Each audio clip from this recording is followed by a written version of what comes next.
Hello tout le monde et bienvenue dans cette nouvelle vidéo qui va donc concerner, bon, de toute façon je pense que vous avez lu, hein, donc le bilan de tout ce qui va être challenge, mais les challenges auxquels je vous ai fait des pales, je vous ai fait des vidéos, je vous en ai parlé et tout.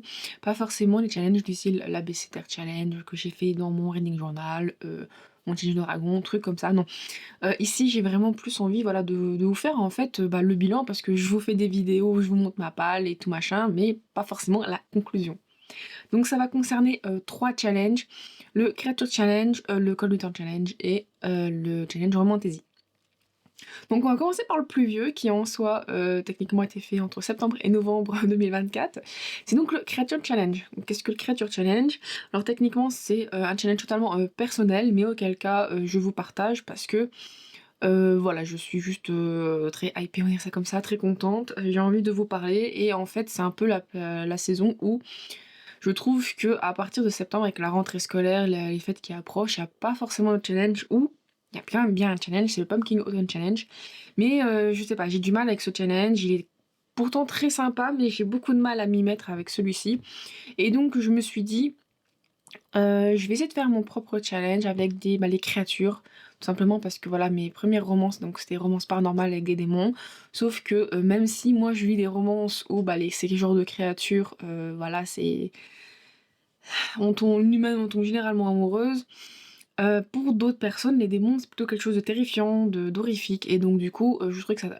Voilà, donc en plus, c'est pendant la période d'Halloween, je trouve que ça correspondait totalement.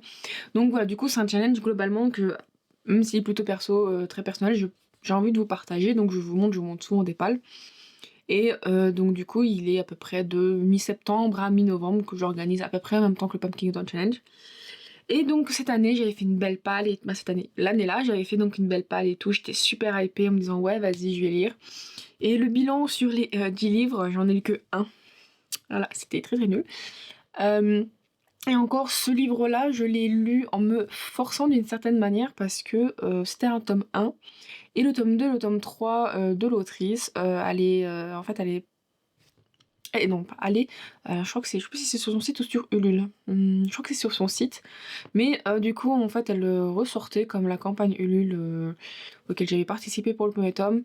Elle faisait donc pour le tome 2 et le tome 3, donc toute une box avec donc les livres, des overlays, machin bidule chouette. Même si c'était la première fois qu'elle faisait des overlays. Bon, quoi qu'il en soit, du coup, vu que la date approchait, je me suis dit: «Ça serait con de pas y participer et de le louper et ça serait con d'y participer n'ayant pas lu vu que j'essaye de justement maintenant j'essaye d'éviter d'acheter les suites si je n'ai pas forcément lu le tome 1 ou encore le tome 2 parce que ça peut arriver qu'on n'aime plus à partir du tome 2. Et donc du coup je m'étais forcée à le lire donc voilà ce qui fait que c'était la série c'était Ombre donc c'était un chant d'ombre et de cendre je crois donc de Marianne M. Keller donc c'était le premier tome. Bon, c'était quand même une bonne découverte, certes, mais bon, je suis déçue parce que du coup, je n'ai pas plus lu que ça. Après, j'ai trouvé un boulot entre-temps, du coup, c'était très différent aussi en ce qui concerne, voilà, reprendre un boulot quand on est au chômage pendant un petit moment, plus un 35 heures. J'ai eu beaucoup de mal à gérer, donc je vous avoue qu'au niveau lecture, je lis plus beaucoup. Même à ce moment-là, j'ai plus beaucoup lu, donc bon. Du coup, c'était totalement un fiasco. Je vous avoue que bon, je vais quand même retenter minimum de le faire, je pense que je le ferai chaque année, mais de le faire peut-être un peu plus sérieusement. Ensuite, après, de toute façon, l'automne vient donc l'hiver et il y a eu donc le Cold Winter Challenge. Et donc depuis maintenant, je crois 1 ou 2 ans, donc je crois que c'est la deuxième fois, c'est donc Élise de Book and a Cup qui l'organise. Alors je vous avoue que à la base, je ne voulais pas du tout le faire.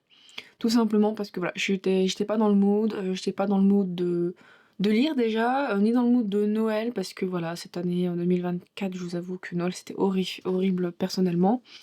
Et je me suis dit: «Bon, je vais pas être dans le mood de la lecture, ça reste des challenges». Je trouve ça très particulier, je ne sais pas ce qu'ils ont ces 2 challenges, le Pumpkin Autumn Challenge et le Cold Winter Challenge. C'est des challenges relativement simples parce que c'est la période ou quoi, je ne sais pas, mais il y a je trouve beaucoup j'ai une sensation de compliqué, de beaucoup trop, je ne sais pas. En tout cas, ce qui fait que voilà, bref, cette année-là, j'allais pas très bien.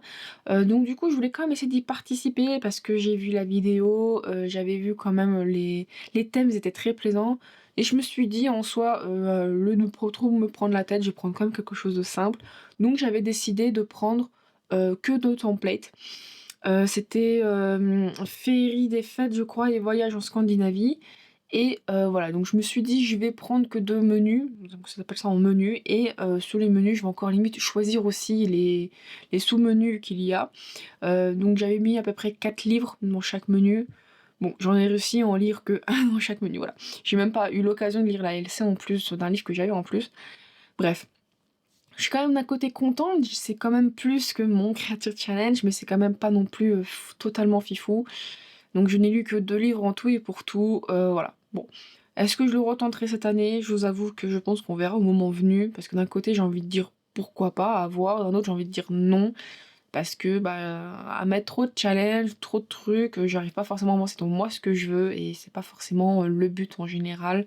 Puis parce que voilà, en Noël, il y a peut-être pas forcément les livres qui peuvent coller. Donc bon, quoi qu'il en soit, je ne sais pas si j'y participerai et je pense que je verrai bien à ce moment-là. Voilà, donc 2024-2025 parce que du coup le Cold Winter Challenge, j'ai pas précisé, lui, il chevauche, les 2 années vu que c'est l'hiver. Donc je crois qu'il commence, mi-novembre. Je sais plus si en fait il commence tout de suite après le Pâques ou qu'en décembre et il se termine à peu près, normalement il se termine à peu près en février, mi-février ou début février. Mais je crois que cette année elle l'avait plutôt fait, fin juin, c'est long, fin janvier plutôt et donc voilà, c'était un choix de sa part. Bref, mais bon, voilà, donc c'est à peu près la date. Donc après ces 2 trucs pas fifou, je vous avoue que j'étais en mode: «Bon, allez 2025 c'est la nouvelle année». Et il y a plein d'autres challenges que j'aime bien déjà faire, auxquels j'avance quand même assez bien. Comme, du coup, un challenge que j'ai je crois que j'en ai déjà parlé, mais je l'ai pas fait cette année. C'est aussi organisé par Elise de Book and the Cup, mais c'est un challenge qu'elle fait, beaucoup plus personnellement. Bah, à la base, était personnel et puis avec Patreon, elle a partagé et elle a vu que les gens étaient bien intéressés. C'est le je crois que c'est Serial Series Starter Challenge. Donc en fait, ça va vraiment concerner, tout ce qui va être série et je trouve ça bien parce que, donc l'année dernière, elle avait fait au mois de juin et ce que j'avais beaucoup aimé, c'est que souvent, je sais pas, ça fait 2 ans que je remarque au mois de mai, j'ai une pause. Alors je ne sais pas si c'est à cause des Imaginales ou autre, mais, en fait, j'ai une pause, j'ai beaucoup de mal à lire, et surtout que, ben, on est souvent dans la nouveauté, on commence des séries, machin. Sauf que, ben, en tout cas en romantasy, il y a énormément de livres, il y a énormément de suites. C'est beaucoup des sagas, des séries, ce genre de choses et l'avantage, c'est que ce challenge-là, bah, justement, le but, c'est de ne pas essayer de lire, on peut, mais le but, c'est de ne pas lire parce qu'on a un système de points.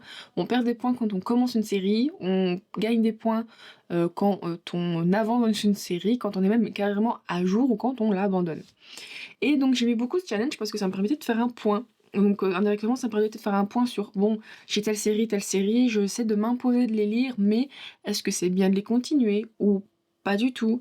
et donc j'aimais bien parce que ça indirectement, ça pouvait faire de faire un tri, le fait qu'aussi, on continue des séries qu'on avait déjà, bah, on se dit: «Ah, on avance indirectement», donc ça peut être pas mal dans des trilogies où on se dit: «Bah, sur 3 livres, on a déjà lu le premier, on va lire le deuxième, on se dit: «Ah, on est proche de la fin» ou de très grandes séries à essayer de lire. Bref, donc c'est un challenge très intéressant qui est, généralement sur un mois et malheureusement, je ne l'ai pas fait cette année. Pourquoi? Bah, parce qu'elle l'a pas fait au mois de juin, elle l'a fait au mois d'avril. Sauf que moi, le mois d'avril, bah, j'avais un autre challenge qui s'est intégré avec une amie, j'ai, d'autres choses en fait. J'étais pas du tout dans le mood, j'étais pas du tout dans: «Ben, je vais le faire». Du coup, je l'ai pas du tout préparé et du coup, j'ai pas préparé, j'ai pas du tout participé en fait et du coup, je suis, c'est avec un très grand regret que je ne le fais pas. Parce que je vous avoue que, voilà, et dans l'année maintenant, il y a 3 gros challenges que je suis très hypée et que je veux faire, essayer de faire ça sérieusement et donc du coup, malheureusement, je trouve qu'au niveau de la date, ça me correspondait pas. Ça ne m'allait pas du tout en fait. Ça pour moi, ça pouvait pas. Voilà, ça marchait pas, ça matchait pas. Donc du coup, je ne l'ai pas fait. Voilà, parce qu'en plus, il chevauchait indirectement avec le dernier, challenge que j'ai raté sans m'en rendre compte. Donc je suis très dégoûtée. C'est donc bien évidemment le Romantasy Challenge de Nina Quill, qui cette année, elle l'a fait sous forme de bingo. Voilà, donc c'est du 15 février, je crois, au 15 avril. J'ai un problème avec les dates aujourd'hui. Je crois que c'est là, donc ça fait à peu près 2 mois. Et comme je vous ai dit, donc elle l'a fait sous un format de bingo. Donc c'était assez simple en vrai. De toute façon, quand on la regarde, dans le sens quand on regarde sa vidéo, son but c'est vraiment pas forcément faire des trucs compliqués. C'est juste à ce moment-là, on lit le plus de romantaisie, on essaie de que ça colle avec les cases. Voilà, c'est le but de se faire plaisir, de pas se prendre la tête. Donc son bingo était assez simple. Il fallait juste, par exemple, à un moment donné, lire pendant elle faisait donc des vidéos reading sprint, donc c'est assez simple. C'est en gros pendant, par exemple, 3 heures dans l'après-midi, 3-4 heures. Voilà, il y a une vidéo donc Twitch ou sur YouTube en fonction de comment la personne fait. Mais donc du coup, voilà, elle est là, elle fait la méthode Pomodoro généralement, donc c'est-à-dire ça dépend, mais par exemple, ça peut être 45 minutes de lecture. Pendant 45 minutes, on fait que lire, voilà, on la voit en train de lire, donc nous, on est à côté et on lit aussi. Et voilà, après 5-10 minutes, on peut faire une pause pipi, bref, le café, une petite discussion, et après on peut reprendre. Donc il y avait une case comme ça. Ensuite, il y avait quoi? Je crois une couverture bleue, un livre d'une romantaisie polaire. Donc là, c'est par rapport à ce qu'elle aime bien lire. Bref, voilà. Donc c'était un format de bingo, c'est petit, simple. Et en gros, il fallait voilà, donc juste lire. On pouvait caser. Moi, je sais que j'avais casé 2 livres à peu près par case. Mais bon, en regardant, en fait, j'ai lu des livres et comme l'avantage, c'est que j'ai des romantises, ça se colle facilement, mais je n'ai pas lu spécifiquement pour ces romantises en mode celui-là il correspond à celui-là il correspond à celui-là. J'étais vraiment dans le sens, j'ai prévu une palle pour, j'étais plus en mode ben ma palle elle viendra au fur et à mesure. Et je vous avoue que ben j'avais un autre challenge avec une amie, donc c'était un truc en groupe et tout, qui est venu s'intégrer dedans. Et du coup, ce qui fait que j'ai pas lu beaucoup. J'ai lu beaucoup de mangas à la limite, mais pas du tout en ce qui concerne des livres. Donc d'un côté, j'ai quand même lu plus comparé aux autres, mais j'aurais voulu faire plus parce qu'il était tellement simple. Je sentais que c'est juste fallait lire des romantaisies. J'ai lu quand même 3 livres. Voilà, voilà. J'ai lu 3 livres, donc un était un SP qu'il fallait absolument que je termine parce que j'étais un petit peu en retard. Un livre qui était pour moi-même parce que c'était un petit livre et je me suis dit euh, voilà, genre un petit livre, ça, voilà, ça rend vie, ça fait bien. Et le dernier, qui n'était pas du tout prévu en fait à la base, et encore, je l'ai rentré dans Romantaisie, mais techniquement, il est pas très Romantaisie. C'est La Légion d'Oria. Voilà, donc c'était un livre audio parce que voilà, je commence à essayer d'écouter plus de livres audio.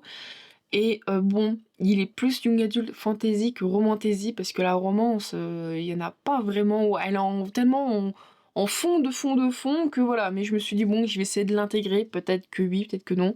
Mais bon, quoi qu'il en soit, ça reste un fail. Il y avait 3 paliers, il y avait baby romantaisie, queen romantaisie, enfin par rapport au fait que est-ce qu'on est une très grosse lectrice ou une petite lectrice. Et je vous avoue que vu que je n'ai pas participé vraiment sérieusement à me poser ou autre, ben voilà, ça fait que c'est un gros fail en soi, hein, donc du coup c'est pas, voilà. Bon, en gros, voilà, c'était nul tiens, nul. Mes lectures, le bilan est globalement pas très bon, on va dire ça comme ça. Après, ce que je dis c'était très négatif, mais c'est parce que je me mets trop la barre haute, j'attends trop de moi. Voilà, il y a des gens, je peux comprendre que juste déjà lire 2 livres dans une catégorie, ils sont très contents. Ce qui est bien en soi, c'est ce qu'il faut, c'est dans le sens où, voilà, être comme moi, dans le sens à trop vouloir se mettre la pression, à se dire c'est jamais assez, genre on a fait la moitié. Ben, certaines personnes seraient très heureuses. Moi, je sais que je dirais, bah, j'ai pas fait assez, je l'ai pas assez complété. Voilà, donc il faut que j'arrête d'être ainsi, que je me pose plus gentiment avec moi-même et que je me dise, bon, ben voilà, t'as lu tant de livres, c'est bien. Il faut pas que tu te prennes la tête, tu feras encore mieux la prochaine fois, ou c'est déjà bien, bref. Voilà, voilà, donc c'est malheureusement, on dirait qu'il paraît très négatif comme ça, mais bon. En tout cas, pour cette année, je pense que le Creature Challenge, peut-être que je le ferai moins gros, et j'essaierai d'être plus posée aussi. Je pense que c'est ça qui est plus important, c'est de se poser, de lire, et que ce soit un plaisir de lire. Qu'on lise un livre, ou 3 livres, ou 150 000 livres, le but c'est que ça reste un plaisir. Donc cette année, je pense, bon, je verrai pour le Creature Challenge. Le Creature Challenge, j'essaierai d'être plus sérieuse et je sais pas s'il y aura d'autres challenges en tout cas dans l'année qui vont peut-être popper ou quoi que ce soit. Je vous avoue que je regarde des vidéos de reading journal anglophones et elles ont énormément de challenges et qui sont pas du tout en France. Du coup, c'est un peu, d'un côté c'est intéressant, d'un autre côté c'est un peu troublant. Mais bon, voilà. Donc du coup, je vais arrêter de parler pour rien dire. Voilà, donc je suis contente, j'ai réussi à faire concret quand même. Donc voilà, petite vidéo du coup, un peu blabla, bilan. Donc comme ça, on aura directement, il y a un petit point final à toutes ces vidéos auxquelles j'ai lancé des pales et auxquelles est-ce que j'ai réussi ou pas. Donc j'ai pas fait de vidéo spécifique. D'un moment, juste pour dire, voilà, j'ai réussi, j'ai pas réussi, je me suis dit, bon, je vais pas faire 15 millions de vidéos de 5 minutes, une petite vidéo de, voilà, donc de 15-20 minutes, c'est largement suffisant. En tout cas, voilà, donc vous avez le point final. J'espère que ce petit blabla rapide vous aura plu. N'hésitez pas, donc voilà, comme d'habitude, le commentaire, vous abonner à la chaîne, je bug, donc le pouce bleu ou le commentaire, bref, voilà, voilà. Donc je vous remercie encore d'avoir regardé jusqu'ici et je vous dis à la prochaine. Bye bye.